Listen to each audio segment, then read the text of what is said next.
This is Joshua from the Rustic Oak Homestead. Just here today to give kind of a quick run through some of the things that have been going on the last couple of weeks. We haven't had a chance to do a dedicated video on some of these things, so I'm just going to kind of do a quick run through of some of the things that have been going on with the homestead, trying to get things started and ready for the summer months. So we'll get started now. So the first thing, as you can see, we had what we're hoping is our last frost. We'll see if we're that lucky or not. It is, almost the end of March, and last year where we lived is about an hour from here. This was right around the last frost. So we're gonna wait and see if it's about the same here. So something that we did not anticipate was finding a spring in our front yard. So when we moved in, we had noticed that it was wet, but we thought it was just rain, snow, and just simply not getting a ton of sun. But we noticed that it just simply stayed wet and never seemed to dry at all, even attempt to dry. So what I did is I dug out a hole, as you can see, emptied it out, got about 5-6 gallons out of there, and it just filled back up a couple hours later. So that tells us we have a spring here. Temperature of the water is also 42 degrees, which is another way of telling that you have a spring. So I have it draining to the backyard right now for an overfill, but it is staying nice and full, and it's going to be our water for the garden and for the chickens as well.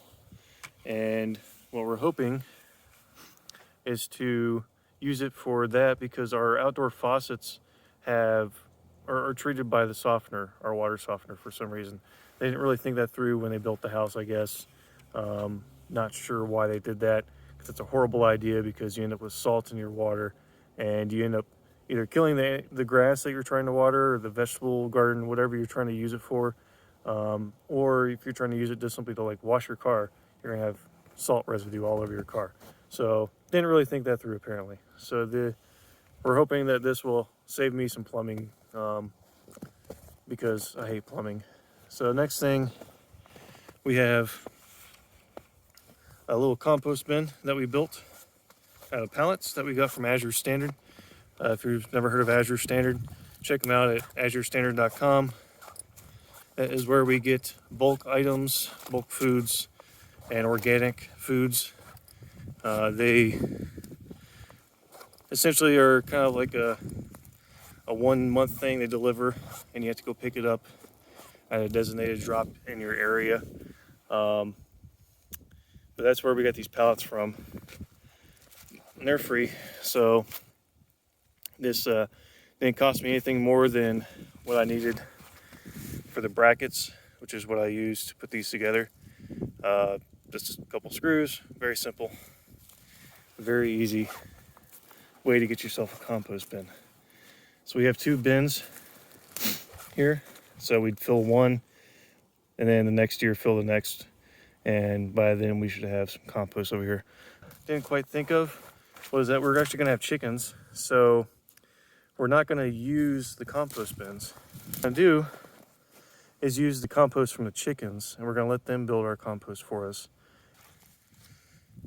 This right here is a bunch of trees I've been working on, clearing an area for our chicken coop. I don't have a designated spot for logs or anything yet, but one day I will have that, I hope.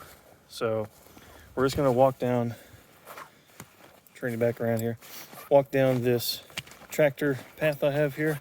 It's very muddy from all the snow. And I've been out here better part of the day working on some trees. And there's one I ripped out. All right.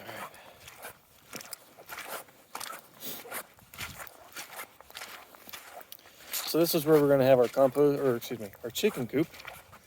I guess you can say it's going to be our compost bin too. But I had a bunch of trees here behind the tractor that I had to take down because they were dead and I wanted to get them out here before I built the chicken coop, because that would just complicate things when I need to take them down. Or at worst, they fall on the chicken coop, and I'd feel a little bit upset about that one. But it is quite muddy over here, as you can probably hear and see, just mushing around in here. But we're gonna have a 10 by 10 chicken coop. We have 15 chickens right now inside in the brooder, which is going to be a dedicated video that I very much intend to do, to show them off. We're hoping to bring them back out here, or bring them out here after it starts to warm up a little bit, and start getting them used to being outside. They're beginning to feather out. They're approximately 3.5 weeks now. So they'll be ready to come outside in just a few more weeks. So I've got a lot of work to do before then. But this coop right here, or what's going to be our coop, it's gonna be a 10 by 10, which would be enough space for 25 chickens. We, like I said, have 15. So it gives us some breathing room, as well as this makes the chickens happier because they'll have more space. They won't be so crammed, which avoids numerous different problems of pecking at each other, cannibalism, things like that. So hopefully that'll be plenty of growing space for us. 15 chickens is a lot of eggs, and we're going to be doing just layers right now. Maybe one day we'll do some broilers, but we'll see. So 10 by 10, and we're going to be doing an open air coop, which, if you're not familiar with the concept, essentially it just means you have one or two sides open on the coop to allow better ventilation. It just makes for happier and healthier chickens.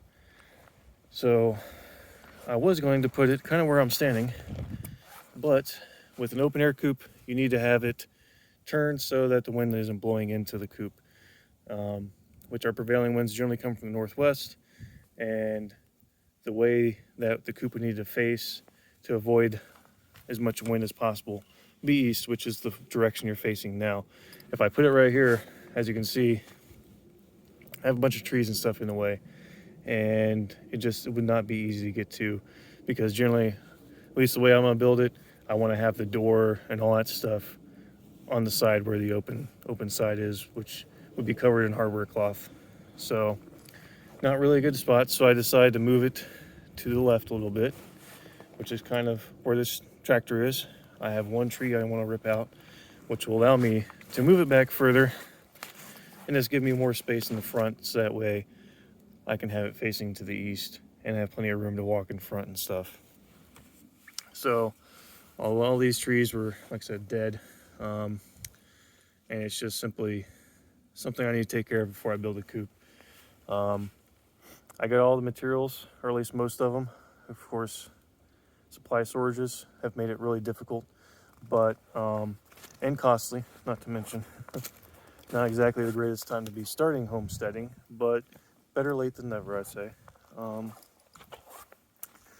So I still have to have some I have to order and have delivered from our local big box stores. So the unfortunately, our building suppliers around here didn't have a lot of what I needed. So I've had to turn to the big box stores, which are a little further away, but flat rate delivery can't beat that, I guess. Saves me a lot of money and gas.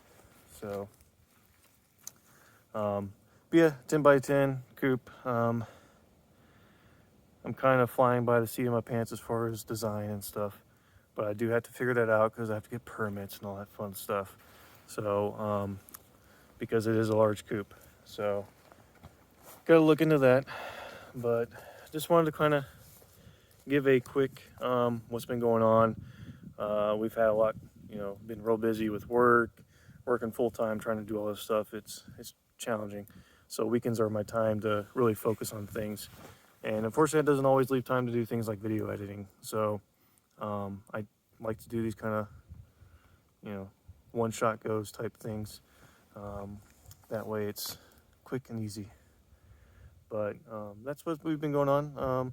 Hopefully we'll have a video on that, on the chicken, or the chicks, I should say, and the brooders that we have down in our basement right now.